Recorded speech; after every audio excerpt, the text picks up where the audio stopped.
Operation Gibraltar और operation grand Salem के बाद भारत ने पाक को उसके घर में घुसकर सबक सिखाने का फैसला किया।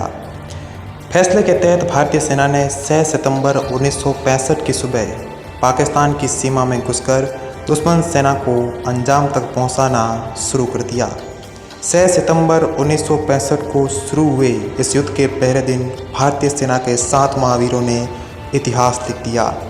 इन 7 महावीरों में 2 महावीर ऐसे भी थे जिन्होंने देश के लिए अपने प्राणों का सर्वोच्च बलिदान दे दिया। भारतीय सेना के इन 7 महावीरों को अद्भुत साहस, युद्ध कौशल और नेतृत्व क्षमता के लिए महावीर चक्र से सम्मानित किया गया था। आइए आपको आज भारतीय सेना के इन 7 महावीरों से रूबरू कराते हैं।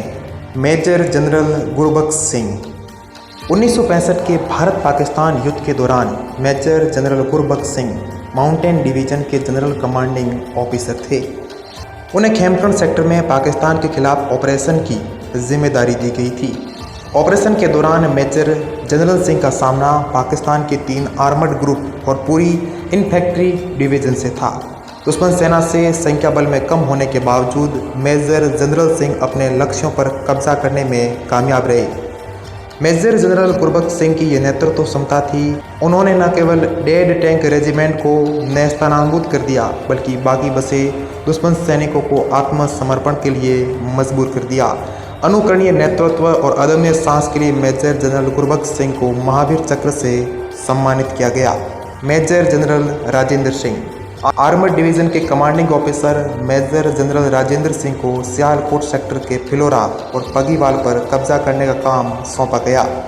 इस युद्ध में 2 आर्मर्ड रेजिमेंट का साथ था। मेजर जनरल राजेंद्र सिंह का युद्ध कौशल और नेतृत्व क्षमता ही थी कि उन्होंने संख्या बल कम होने के बावजूद पाकिस्तानी सेना के उन 70 टैंकों को खाक कर दिया, जबकि पाकिस्तान अपने अत्याधुनिक पेंटन टैंकों से सिर्फ 9 भारतीय टैंक क्षतिग्रस्त कर पाया। इस युद्ध में 17 हॉर्स के commanding officer lieutenant colonel Tarapore ने भी अभूतपूर्व साहस और युद्ध कौशल का प्रदर्शन किया। इस युद्ध के लिए लेफ्टिनेंट कर्नल तारापुर को परमवीर चक्र और मेजर जनरल राजेंद्र सिंह को महावीर चक्र से सम्मानित किया गया। Major general SK Sibal Khadra axis पर पाकिस्तान के खिलाफ जवाबी कार्रवाई की जिम्मेदारी इन्फेंट्री डिवीजन के general commanding officer major general SK Sibal को दी गई। 6 सितंबर 1965 को पाकिस्तान के खिलाफ उसी की ज़मीन पर शुरू कार्रवाई का हिस्सा मेजर जनरल सिब्बल भी थे। उन्होंने अपने सैनिकों के साथ मिलकर भारतीय सीमा से पाकिस्तान के इछोगिल नहर तक दुश्मन सेना का सफाया किया। बुर्की के गढ़वाले गांव में मौजूद सभी पाकिस्तानी सिपाहियों का मेजर जनरल AK सिब्बल ने अपने साथियों के साथ मिलकर सफाया किया। उन्होंने अपने युद्ध कौशल से इछोगिल नहर के पूर्वी तट को दुश्मनों से मुक्त कराया। मेजर जनरल सिब्बल को उनके साहसिक प्रदर्शन, नेतृत्व और कर्तव्य के प्रति समर्पण को देखते हुए महावीर चक्र से सम्मानित किया गया। Brigadier Khemkaran Singh armoured brigade के कमांडर थे। सियालकोट सेक्टर में पाकिस्तान के खिलाफ चल रहे युद्ध में उन्होंने 6 से 22 सितंबर 1965 के बीच अपनी ब्रिगेड सहित अतिरिक्त आर्मर्ड यूनिट्स इकाइयों का नेतृत्व किया। युद्ध के दौरान ब्रिगेडियर सिंह के सामने तकनीकी तौर पर बेहतर और संख्या बल में बहुत अधिक टैंक थे। युद्ध के पहले 3 दिनों में ब्रिगेडियर सिंह की कमान के तहत भारतीय जांबाजों ने पाकिस्तान के 75 से अधिक टैंकों को मिट्टी में मिला दिया। ब्रिगेडियर खेमकरण सिंह द्वारा स्थापित किए गए कम्युनिकेशन सेंटर की मदद से दुश्मन सेना को भारतीय जांबाजों ने पीठ दिखाकर भागने को मजबूर कर दिया। 3 दिन और रात चली फिलोरा की लड़ाई में अद्भुत युद्ध कौशल और नेतृत्व की क्षमता के लिए ब्रिगेडियर खेमकरण सिंह को महावीर चक्र से सम्मानित किया गया था। लेफ्टिनेंट कर्नल DE हेडे 6 सितंबर 1965 को भारत ने पाकिस्तान के खिलाफ उसी की सरजमी लछोगिल नहर पर जवाबी कार्रवाई शुरू की। लछोगिल नहर के पश्चिमी किनारे पर मौजूद दुश्मन सेना को नेस्तनाबूद करने की जिम्मेदारी 60 रेजिमेंट के battalion commanding officer lieutenant colonel Hayde को दी गई। दुश्मन की मजबूत स्थिति और कड़े प्रहार के बावजूद लेफ्टिनेंट कर्नल हेडे ने न केवल लछोगिल के पश्चिमी किनारे पर कब्जा करने में कामयाब रहे, युद्ध के दौरान पाकिस्तान सेना ने उन पर और उनके साथियों पर पैटर्न और शेरमन टैंकों के साथ हवाई हमला भी किया। लेफ्टिनेंट कर्नल DE हेडे ने अपने युद्ध कौशल से दुश्मन के इस हमले को नाकाम कर पूरे इलाके में भारतीय परचम फहरा दिया। युद्ध में दिखाए गए अद्भुत साहस के लिए उन्हें महावीर चक्र से सम्मानित किया गया।